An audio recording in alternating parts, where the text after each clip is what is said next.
हाँ, तो अब जो हमारा नेक्स्ट टॉपिक जो आज का है जिस पे हमें डिस्कस करना है वो यह है कि मान लो कैपेसिटर एक हमारा है। ठीक है, ये हमने कैपेसिटर बना रखा है और इस कैपेसिटर के अंदर यदि हम डाइलेक्ट्रिक स्लैब को इंसर्ट कर देते हैं तो कैपेसिटर के अलग अलग पैरामीटर्स पे क्या क्या फ़र्क पड़ता है, कैसे कैसे फ़र्क पड़ता है वो हमको देखना है। ठीक है, और उसमें भी हम दो केसेस लेंगे। पहले केस में क्या है कि कैपेसिटर को हमने चार्ज कर दिया बैटरी को हमने कनेक्ट कर दिया, कैपेसिटर को चार्ज कर दिया, फिर बैटरी को हटा लिया है, बैटरी को रिमूव कर दिया है। ठीक है, और फिर इसमें डाइलेक्ट्रिक स्लैब को इंसर्ट किया है। और दूसरा केस हम लेंगे कि कैपेसिटर को चार्ज कर दिया है, बैटरी को लगा रहने दिया है और फिर उसमें डाइलेक्ट्रिक स्लैब को इंसर्ट करेंगे।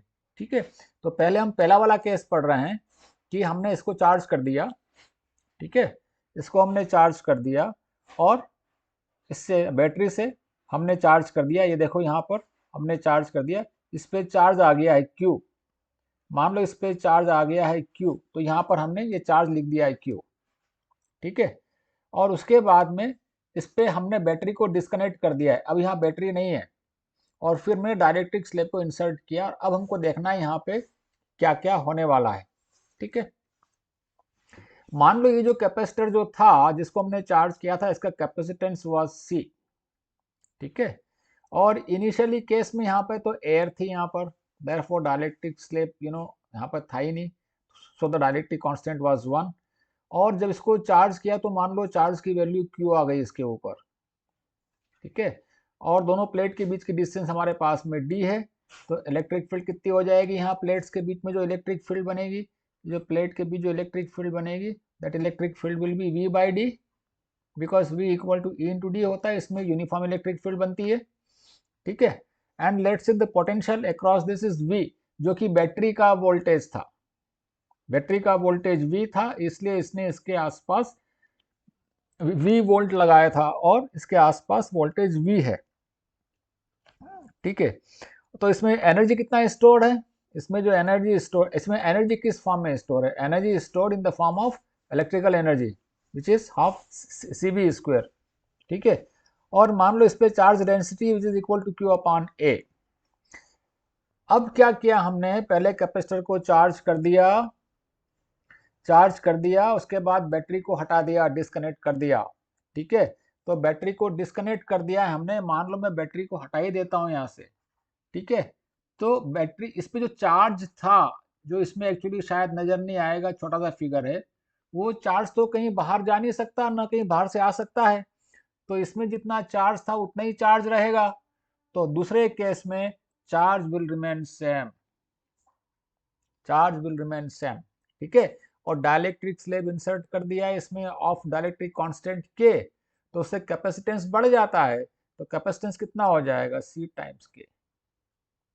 तो दूसरे केस में कैपेसिटेंस इज C के, चार्ज उतना ही है Q, दोनों प्लेट के बीच की डिस्टेंस ऑफ कोर्स उतनी की उतनी रहेगी D। ठीक है, अब इलेक्ट्रिक फील्ड का क्या होगा और वोल्टेज का क्या होगा, वोल्टेज का क्या होगा। ठीक है, वोल्टेज सी क्यू और वी में क्या रिलेशन है, सी क्यू और वी में C equal to Q upon V होता है। ठीक है, अभी सी तो बढ़ गया, के इंटू सी हो गया, और क्यू इतना का उतना ही है, क्यू उतना का उतना ही है, तो पोटेंशियल में क्या होगा, पोटेंशियल में will become Q by C into 1 upon K. यहाँ पे पोटेंशियल था क्यू बाय सी, यहाँ पे पोटेंशियल कितना है Q bye C into 1 upon के, मतलब पोटेंशियल इसका K टाइम्स कम हो जाएगा, potential will become V by K। ठीक है, तो इसका पोटेंशियल जो था, इसका पोटेंशियल कम हो जाएगा। ठीक है, क्योंकि जैसे डाइलेक्ट्रिक स्लैब इंसर्ट किया, डाइलेक्ट्रिक स्लैब ने क्या किया, इलेक्ट्रिक फील्ड की स्ट्रेंथ को कम कर दिया, क्योंकि उसमें अपोजिट इलेक्ट्रिक फील्ड बन गई, तो इलेक्ट्रिक फील्ड की स्ट्रेंथ को कम कर दिया, इलेक्ट्रिक फील्ड की स्ट्रेंथ कम हो गई, चार्ज उतना ही है, इलेक्ट्रिक फील्ड की स्ट्रेंथ कम हो गई, इसमें net electric field that means potential कम हो गया। तो इसमें पोटेंशियल V है, तो इसमें पोटेंशियल हो जाएगा V बाई के। इसमें इलेक्ट्रिक फील्ड E है, तो इसमें इलेक्ट्रिक फील्ड भी हो जाएगा E बाई के।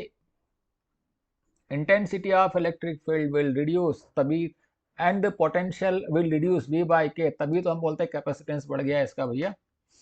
तो एनर्जी पे क्या फर्क पड़ेगा, एनर्जी निकाल सकते हैं हाफ सी वी स्क्वायर, सी कितना हो गया सी टाइम्स के, वी कितना हो गया V बाई के का स्क्वायर, तो क्या हो गया ये 1/2 सी वी स्क्वायर इंटू के स्क्वायर बाई के, तो अपॉन के, मतलब एनर्जी जो है इसका ई बाई के हो गया, ये एनर्जी E1 है, तो इसमें जो एनर्जी थी इसका 1/k हो गया, ठीक है। और जो ये जो था हमारा चार्ज डेंसिटी, इसके ऊपर तो कोई फर्क नहीं पड़ेगा क्योंकि चार्ज उतना ही है, सो surface charge density will remain same. Therefore यदि हमने किसी कैपेसिटर को चार्ज किया और चार्ज करने के बाद बैटरी को हटा दिया, और बैटरी को हटाने के बाद में उसमें के डाइलेक्ट्रिक कांस्टेंट का डाइलेक्ट्रिक स्लैब इंसर्ट किया, तो वोल्टेज जो पहले था उसका V बाई के हो जाएगा, इलेक्ट्रिक फील्ड जो पहले थी उसका 1/k हो जाएगा, E था तो E बाई के हो जाएगा, पहले वोल्टेज V था तो V बाई के हो जाएगा, एनर्जी पहले E थी तो एनर्जी भी E बाई के हो जाएगी, and capacitance will increase by k times, ठीक है। Is it clear? Yes sir. हाँ, तो ये हो गया हमारे पास में पहला वाला केस जिसमें कि बैटरी को हमने डिस्कनेक्ट कर दिया था, ठीक है। अब हम दूसरा केस पढ़ते हैं, दूसरा केस पढ़ते हैं कि बैटरी रिमेन्स कनेक्टेड, इसको मिटा रहा हूं मैं अब, ठीक है। बैटरी रिमेन्स कनेक्टेड, बैटरी को नहीं हटाया तो क्या होने वाला है, ठीक है।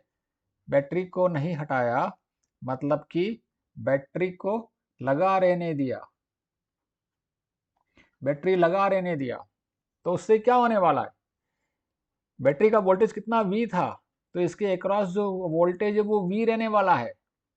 पहले क्या था, बैटरी को हटा दिया था तो अब वोल्टेज जो है V की बजाय V बाई के हो गया था, जैसे ही डाइलेक्ट्रिक स्लैब को इंसर्ट किया था। अभी डाइलेक्ट्रिक स्लैब को इंसर्ट करने के बाद भी वोल्टेज V का V रहने वाला है, क्योंकि बैटरी सप्लाई कर रही है ना, जितना जितना पोटेंशियल बैटरी के टर्मिनल पे उतना ही तो मिलेगा यहाँ पर, और बैटरी लगी हुई है और बैटरी के टर्मिनल पे पोटेंशियल V है तो यहाँ हमको V मिलेगा।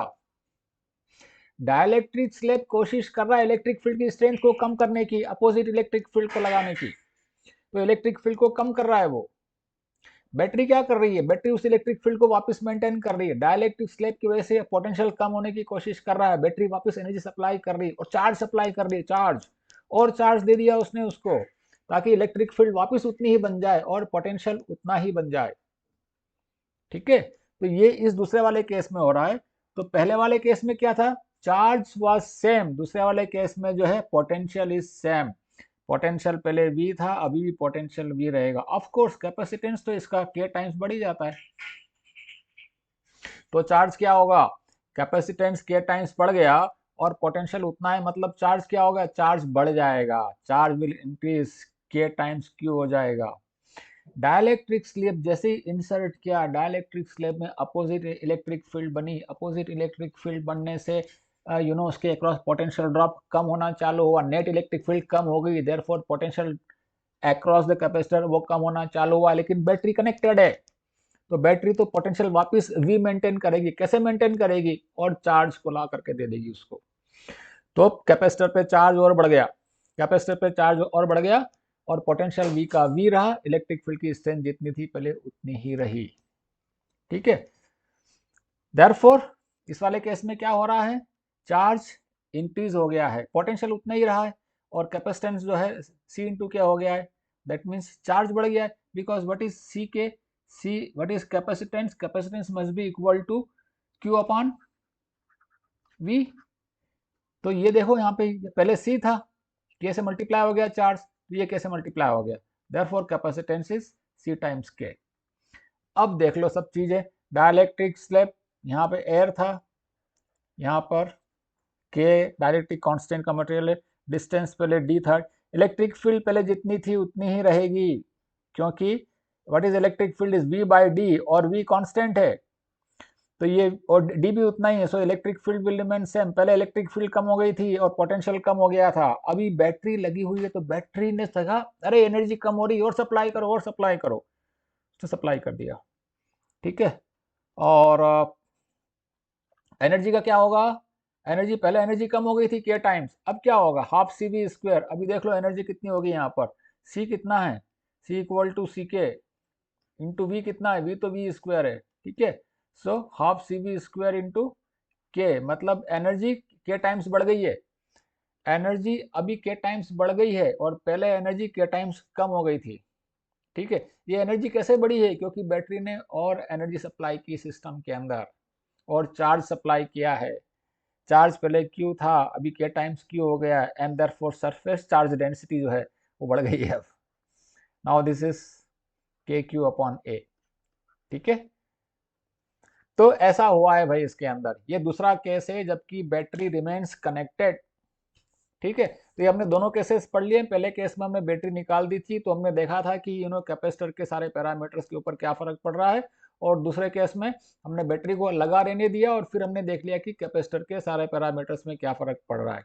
ये हमने दूसरी बार आज एक बार फिर से इसलिए पढ़ा क्योंकि इस पे नॉर्मली इसके ऊपर एक क्वेश्चन आता है, ठीक है, इसलिए हमने इसको एक बार फिर से पढ़ लिया। कोई डाउट? No sir. ओके, ठीक है, ओके गुड।